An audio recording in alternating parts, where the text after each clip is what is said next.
हरि ओम।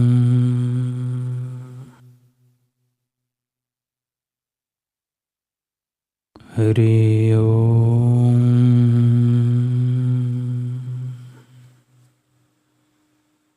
हरि ओम।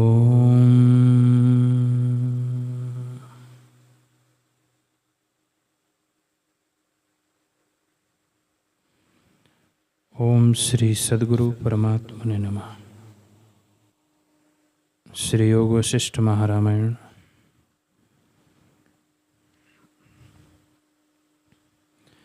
वशिष्ठ जी बोले, हे राम जी,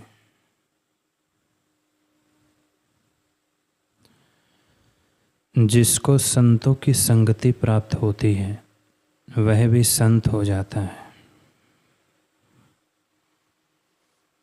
संतों का संग वृथा नहीं जाता। जैसे अग्नि से मिला पदार्थ अग्नि रूप हो जाता है, वैसे ही संतों के संग से असंत भी संत हो जाता है और मूर्खों की संगति से साधु भी मूर्ख हो जाता है। जैसे उज्ज्वल वस्त्र मल के संग से मलिन गंदा हो जाता है, वैसे ही मूढ़ का संग करने से साधु भी मूढ़ हो जाता है।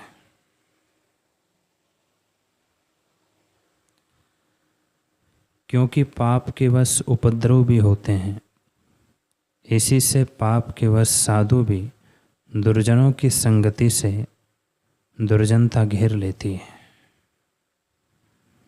इससे हे राम जी, दुर्जन की संगति सर्वथा त्यागनी चाहिए और संतों की संगति कर्तव्य है। जो परमहंस संत मिले और जो साधु हो और जिसमें एक गुण भी शुभ हो, उसको भी अंगीकार कीजिए, परंतु साधु के दोष ना विचारिए, उसके शुभ गुण ही ग्रहण कीजिए। जैसे भौरा केतकी के कंटकों की ओर नहीं देखता, उसकी सुगंध को ग्रहण करता है, इससे हे राम जी, संसार मार्ग को त्याग कर संतों की संगति करो, तब संसार भ्रम निवृत्त हो जाएगा। राम जी ने पूछा, हे भगवान, हमारे दोस्त तो सतशास्त्र, सत्संग और उनकी युक्ति से और तीर्थ स्नान, दान, जप और पूजा से निवृत्त होते हैं, पर और जो जीव कीट पतंग पशु पक्षी आदि है, उनके दुख कैसे निवृत्त होंगे? वशिष्ठ जी बोले, हे राम जी, जो वास्तव सत्ता है उसी का नाम ब्रह्म है। वह अखंड अद्वैत है, उसमें कुछ द्वैत का विभाग नहीं है, परंतु उसमें जो चित्त किंचन आभास फुरा है, वह फुरना ही नानत्व हुए की तरह स्थित हुआ है। वास्तव में कुछ हुआ नहीं। जैसे स्वप्न में स्वप्न की सृष्टि दिखती है, परंतु वास्तव में हुई नहीं, निद्रा दोष से दिखती है, वैसे ही जागृत सृष्टि भी वास्तव में नहीं हुई, अज्ञान से जीवों को भासित होती है। वास्तव में सब जीव ब्रह्म रूप है, पर अपने स्वरूप के प्रमाद से जीवत्व भाव को अंगीकार किया है। उस अंगीकार और अनात्म देहादिक में आत्माभिमान से जीव जैसा निश्चय करता है, वैसी ही गति पाता है।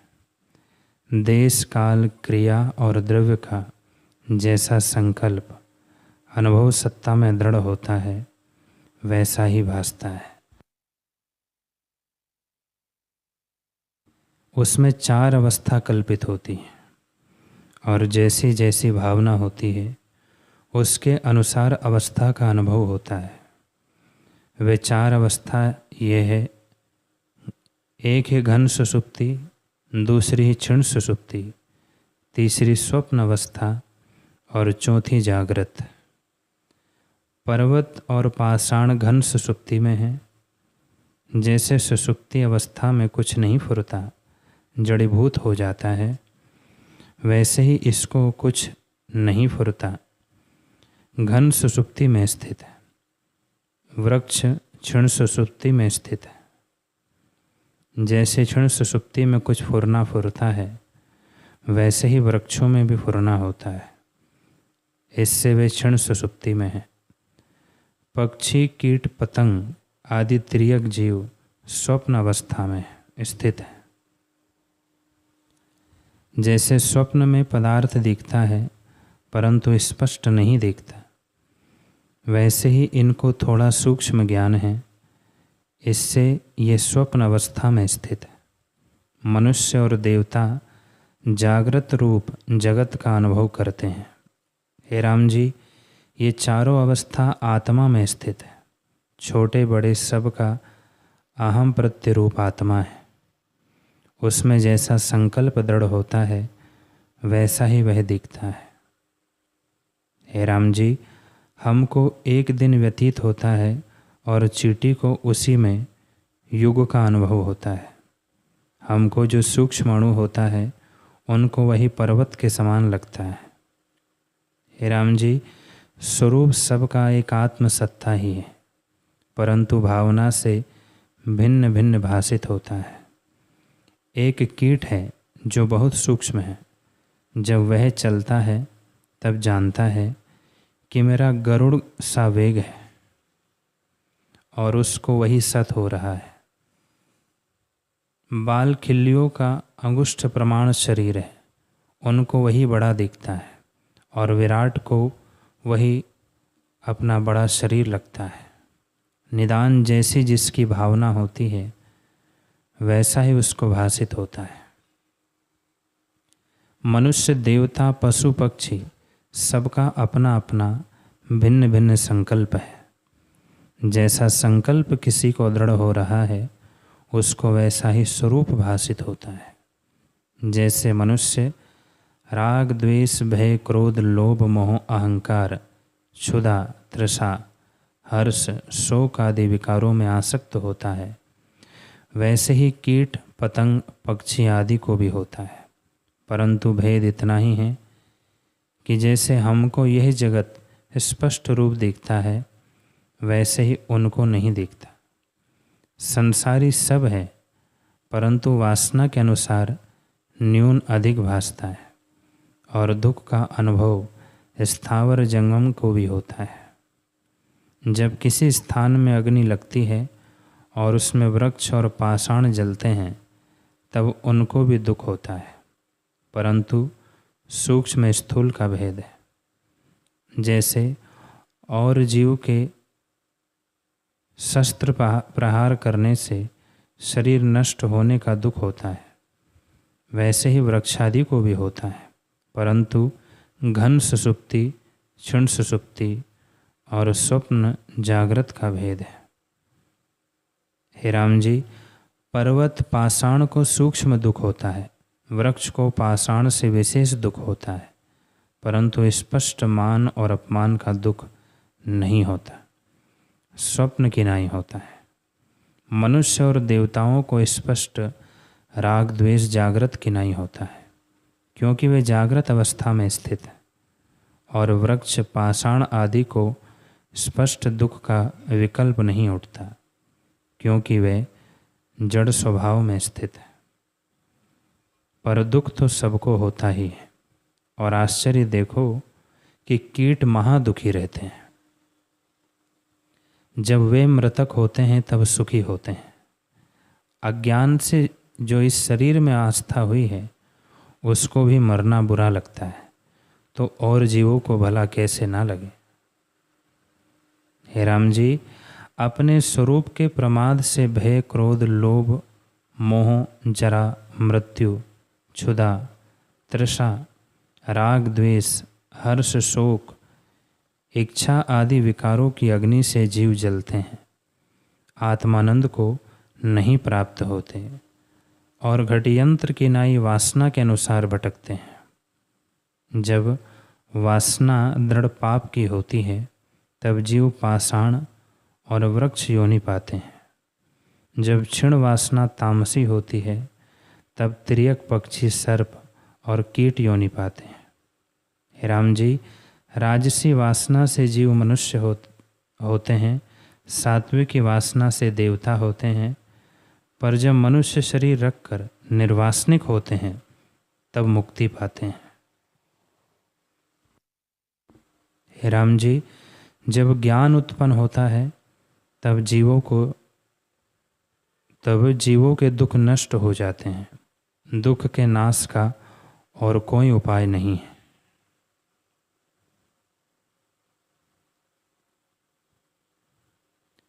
ये जगत के दुख तब तक जान पड़ते हैं जब तक आत्मज्ञान नहीं उपजे। जब आत्मज्ञान उपजता है तब सब जगत भ्रम मिट जाता है। मुझसे पूछो तो वास्तव में ना कोई देवता है, ना मनुष्य है, ना पशु है, ना पक्षी है, ना पाषाण है, ना वृक्ष और ना कीट है।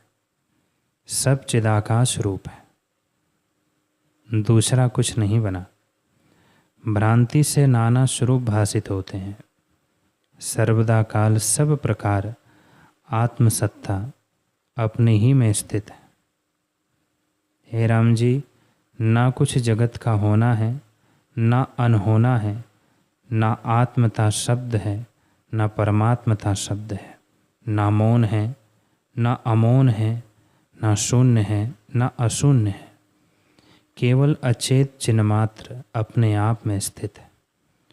उसमें जन्म और जन्मांतर ब्रह्म से भासित होते हैं। जैसे स्वप्न से स्वप्नांतर ब्रह्म से भासित होता है, और जैसे स्वप्न में एक अपना रूप होता है, निद्रा दोष से द्वैत भासित होता है, वैसे ही अब भी आत्मा अद्वैत है, पर अविचार से नानात्व प्रतीत होता है।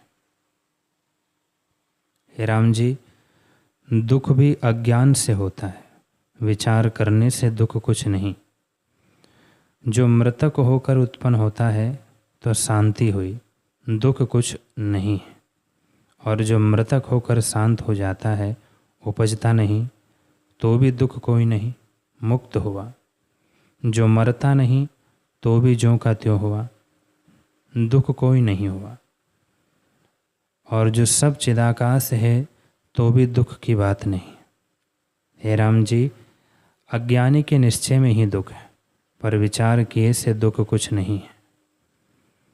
यह जगत आत्मरूपी आदर्श में प्रतिबिंबित है, परंतु यह जगत रूपी कैसा प्रतिबिंब है जो अकारण रूप है। इसका कारण रूप बिंब कोई नहीं, यह कारण से रहित है। जैसे नदी में जो नीलता का प्रतिबिंब पड़ता है वह अकारण रूप है, वैसे ही ये जगत अकारण रूप है। अज्ञानी को प्रमाद दोष से उसमें सत्यता है, और ज्ञानी को द्वैत नहीं भासित होता। अज्ञानी को द्वैत भासित होता है। हे राम जी, हमको तो सदा चिदाकाश प्रतीत होता है। हम जागे हैं, इससे द्वैत नहीं भासित होता। जैसे सूर्य को अंधकार नहीं दिखता, वैसे ही हमको द्वैत नहीं दिखता। जो ज्ञानी हैं उनको ब्रह्म से भिन्न कुछ नहीं दिखता, उन्हें सर्व ब्रह्म ही दिखता है।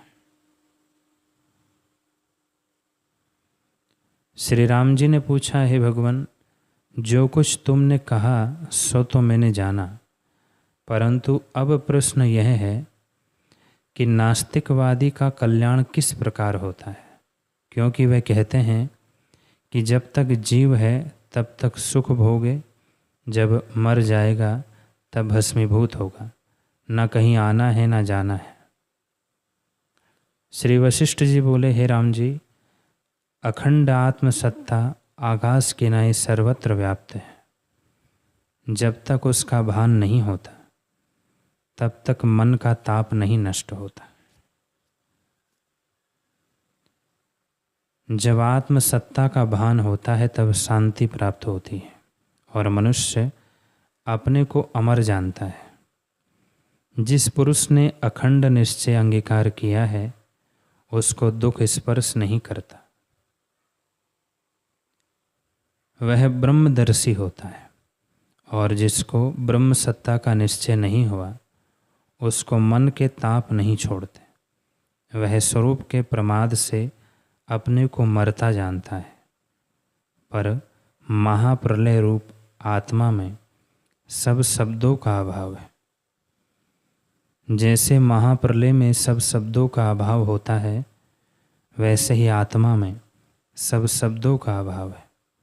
जिसको आत्मा में निश्चय हुआ है, उसको सब शब्दों का अभाव हो जाता है। वह महाज्ञानवान है। उसको आत्मसत्ता ही दिखती है, जो वास्तव है। उसको हमारे उपदेश की आवश्यकता नहीं, वह ज्ञानी है। हे राम जी, आत्मसत्ता में द्वैत जगत कुछ नहीं बना। परमार्थ सत्ता सदा अपने आप में स्थित है। उसमें जो सृष्टि भासती है, वह स्वप्न सदृश अकारण है।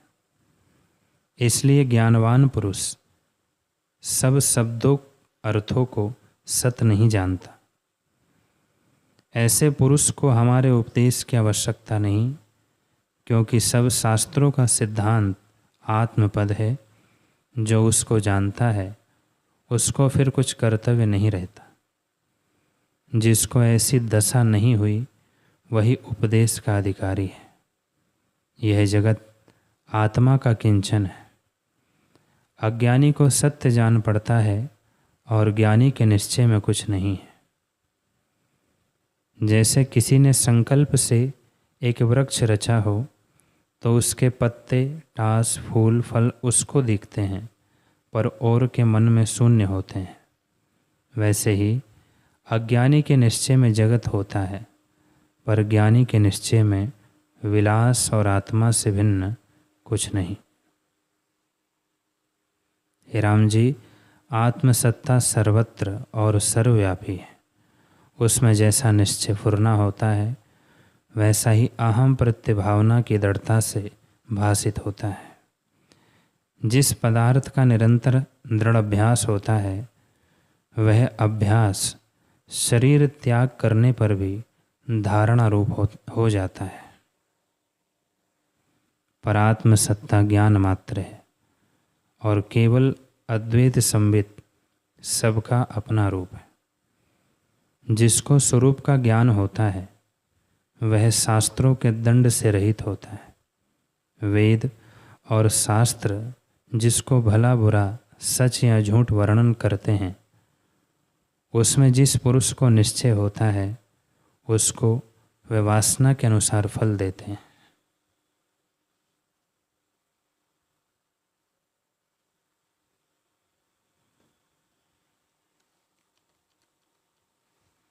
और जिसके निश्चय में आत्मा से भिन्न सब शब्दों का अभाव होता है, उसको आत्मा अनात्म विभाग की कल्पना भी नहीं रहती, चाहे देह रहे अथवा ना रहे। हे राम जी, जिसकी संवित जगत के शब्द अर्थ में बंधी हुई है, उसको पदार्थों में राग द्वेष उपजता है। जैसे सुषुप्ति में भी आत्मसत्ता है, पर अभाव की तरह स्थित है, वैसे ही नास्तिकवादी भी अपने जड़ स्वरूप को देखते हैं, क्योंकि उनको जड़ शून्यता का ही अभ्यास है और उसी से उनकी संबित दृश्य सुख से बंधी हुई है। इससे उनका जगत भ्रम नहीं मिटता। उस मलिन वासना से उन्हें संबित मिली है। इससे उनको जड़ पत्थर रूप प्राप्त होते हैं। उस जड़ता को भोग कर वे वासना के अनुसार फिर दुख भोगेंगे। उस भावना से जगत नहीं भासता, पर वे कुछ काल पीछे चैतन्य होकर फिर उन्हीं कर्मों को भोगते हैं। जैसे सूर्य के आगे बादल आवे और फिर हट जाए, वैसे ही उनके लिए जगत होता है। स्फुरण रूपी जो जीव हैं, उसमें जैसा निश्चय होता है, वैसा ही भासित होता है। हे राम जी, जिसे एक आत्मा में निश्चय होता है, वह जन्म मरण आदि विकारों से रहित होता है, और जिसे नाना स्वरूप जगत में निश्चय होता है, वह जन्म मरण से नहीं छूटता।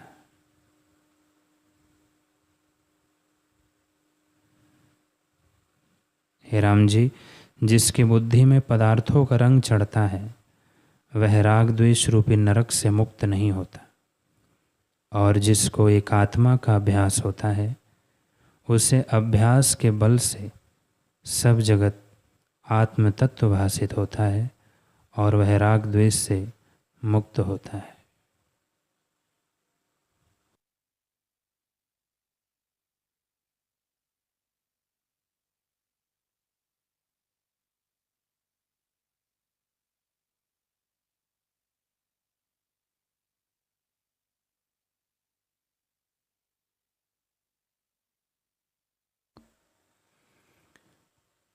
हरि ओम।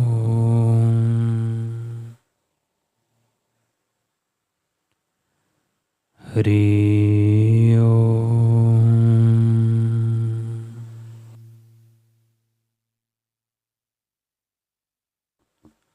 ओम पूर्णमदः पूर्णमिदं पूर्णात् पूर्णमुदच्यते पूर्णस्य पूर्णमादाय पूर्णमेवावशिष्यते। ओम शांति शांति शांति। श्री सद्गुरुदेव भगवान की जय।